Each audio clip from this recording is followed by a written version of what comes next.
Satu ketika ada seorang lelaki musyrik, dia datang jumpa Rasulullah. Orang kafir lah ni, orang musyrik, orang Yahudi. Lalu dia sebut, Assalamualaikum ya Abul Qasim. Celakalah kamu wahai Abul Qasim.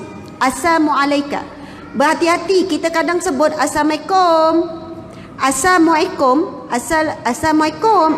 Macam mana kita sebut Assalamualaikum? Maksud dia celakalah kamu.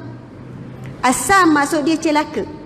Sebab itu bila sebut assalam, sejahteralah kamu, tertinggal lam je. Jadi yang kafir musyrik ni sebut Assalamualaikum ya Abul Qasim, celakalah kamu wahai Abul Qasim. Nabi pun jawab, wa alaika, ke atas kamu juga, wa alaikum, ke atas kamu juga. Kemudian Sayyidatina Aisyah duduk sebelah, rasa geram. Aisyah pun sebut, bal wa alaikumussamu wazzam, bahkan ke atas kamu kecelakaan dan juga kehinaan. Maksudnya Aisyah ni dia geram, dia tambah lagi. Contohlah kita kan, kalau orang sebut kamu ni pengotor lah, kamu tu pengotor dan pemalas. Kalau kita lah nak balik tu tambah. Jadi Aisyah masa tu beremosi. Aisyah geram bila orang Yahudi ni cakap macam ni pada Nabi. Dia kata bahkan ke atas kamu kecelakaan dan kehinaan. Lalu Rasulullah sallallahu alaihi wasallam tegur Aisyah, wahai Aisyah, sesungguhnya Allah tidak suka perkataan yang keji. Lalu Aisyah pun jawab, ya Rasulullah, kamu tak dengar ke apa yang dia cakap? Isteri Rasulullah menjawab. Ini biasa dalam kisah Rasulullah, isteri Rasulullah menjawab. Macam kita lah orang perempuan suka menjawab. Rasulullah sabar lagi, wahai Aisyah, kamu tak dengar ke aku telah jawab? Aku dengar apa yang dia cakap dan aku telah jawab dengan jawapan wa'alaikum. Tapi Rasulullah tak ulang perkataan keji tu semula. Masya Allah. Dalam situasi ni dilihat Rasulullah macam bela orang Yahudi tu. Soalannya Rasulullah kata jangan kamu balas perkataan keji pada orang Yahudi. Tapi sebenarnya Rasulullah menegur isterinya daripada perkataan yang keji, perkataan yang hina, walaupun untuk membalas kejahatan orang lain. Masya Allah. Dan juga Rasulullah seorang suami yang sangat prihatin dengan emosi isteri. Macam lebih kepada orang lelaki je malam ni ya, minta maaf ya. Orang lelaki di sini kalau saya tanyalah, suka tak pujuk isteri? Pakcik, suka tak pujuk orang rumah? Memang suka. Macam mustahil je. Orang perempuan macam mana? Suami suka pujuk tak kalau merajuk? Tengok orang perempuan kata tak. Kalau kita menangis, orang lelaki buat apa? Dia tinggal je. Masya Allah. Satu kisah Safiyah lagi ni dalam kitab ni, dalam buku ni, sumber-sumber yang sahih dia kumpulkan kisah Rasulullah dan isteri. Satu ketika Safiyah ni, dia tiba giliran dia untuk ikut Rasulullah pergi perang. Lepas tu Safiyah ni lambat sikit. Kemudian Rasulullah pun kata, wahai Safiyah, cepatlah sikit. Safiyah bila dengar Rasulullah kata macam tu, dia tersentak, dia menangis. Bayangkan kita lah kan, tengah bersiap-siap, suami hon. Agak-agak rasa macam mana suami hon? Jadi tak nak pergi? Jadi, tapi kecil hati, betul kan? Suami ni hon nak suruh kita cepat. Orang perempuan biasanya lambat bila bersiap. Sebab dia ke sebab apa? Ramai orang perempuan dia lambat tu sebab dia kemah rumah dulu, betul tak? Nak keluar pergi berjalan tu, dia kemah rumah dulu. Dia nak suruh selesa bila balik nanti. Tapi masalah orang perempuan, kenapa tak kemas awal-awal? Bagi suami menunggu lama. Tapi nak cakap situasi ni, sejarah sentiasa berulang. Bila kita baca kisah Rasulullah, berlakulah dalam cerita kita, berlakulah dalam situasi kita. Dan ini pernah berlaku dalam cerita Rasulullah dengan Safiyah. Bila Safiyah menangis, lalu Rasulullah pun tanya, kenapa kamu menangis wahai Safiyah? Safiyah jawab, kamu beri aku unta yang lambat. Maksudnya Safiyah kata, aku lambat ni sebab unta. Lalu tahu tak apa Rasulullah buat? Rasulullah meletakkan kedua tangannya di pipi Safiyah, lalu mengusap air mata Safiyah. Masya Allah. Pernah tak orang sebelah sini usap mata orang sebelah sini? Pernah ke Tuan Haji? Masya Allah, lagi mustahil. Masya Allah. Saya nak sebut perkara ni bukan mudah nak dibuat. Biasanya orang lelaki menangis lagi, menangis.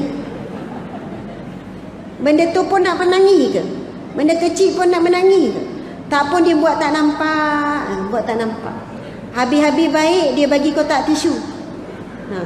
Tapi cerita ni tak habis. Safiyah bila Rasulullah dah lap air mata, dia tetap merajuk dengan Rasulullah, dia tetap nangis. Rasulullah pun tinggalkan Safiyah dalam keadaan Rasulullah marah sedikit.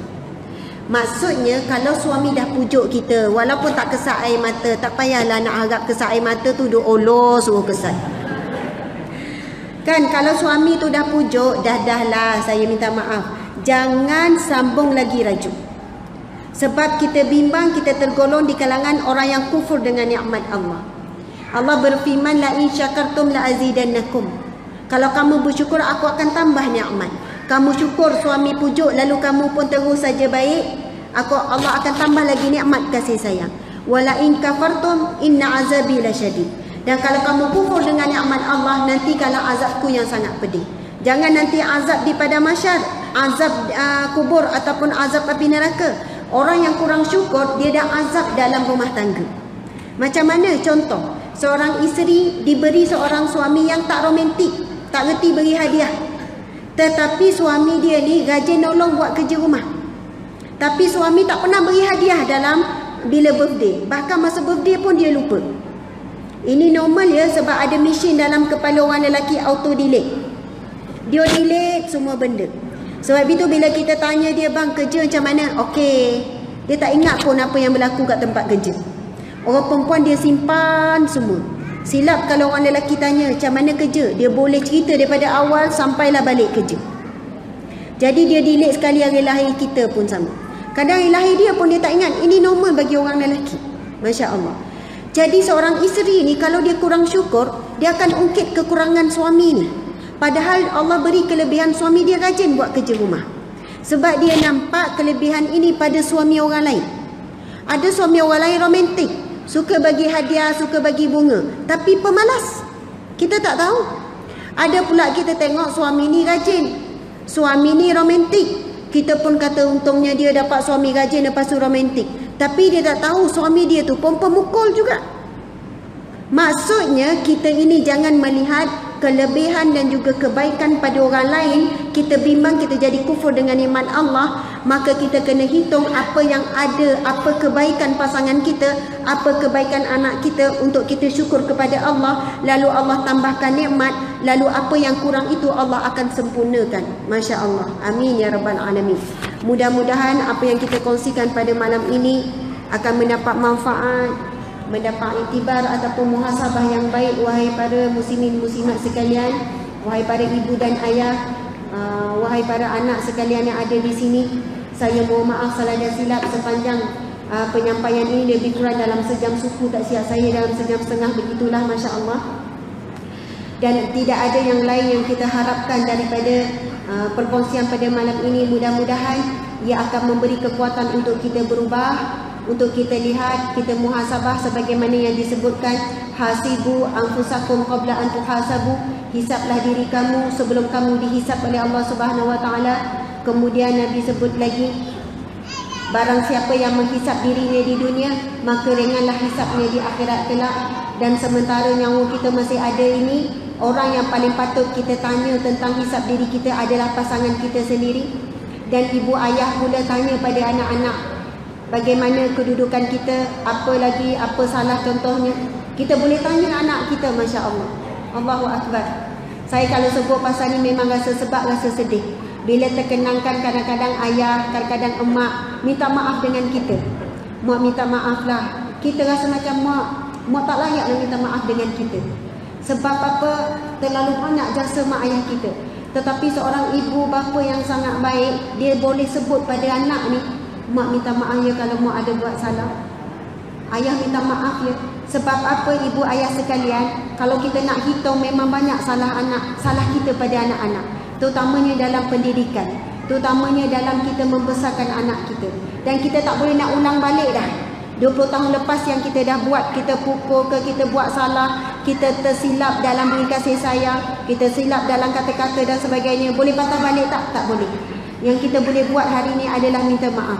Dan kepada anak-anak sekalian, Masya Allah, walaupun ibu bapa kita tak pernah menentukan kata minta maaf sekalipun, kitalah yang perlu memaafkan dan kitalah yang sewajarnya minta maaf sungguh-sungguh daripada ibu dan ayah kita, Masya Allah. Dan kita jadilah talian hayat pahala yang berganda untuk ibu ayah kita di dalam kubur, insya Allah. Subhanallah, Alhamdulillah, setakat itulah daripada saya. Mohon maaf salah dan silap. Mudah-mudahan di sini kita ditemukan oleh Allah Subhanahu Wa Taala. Allah akan kumpulkan kita kembali di syurganya yang kekal abadi. Amin ya rabbal alamin. Sekian wabillahi taufiq wal hidayah. Assalamualaikum warahmatullahi wabarakatuh. Waalaikumsalam warahmatullahi wabarakatuh. Alhamdulillah, tuan-tuan, puan-puan yang berhormat sekalian. Demikian tadi ceramah perdana sempena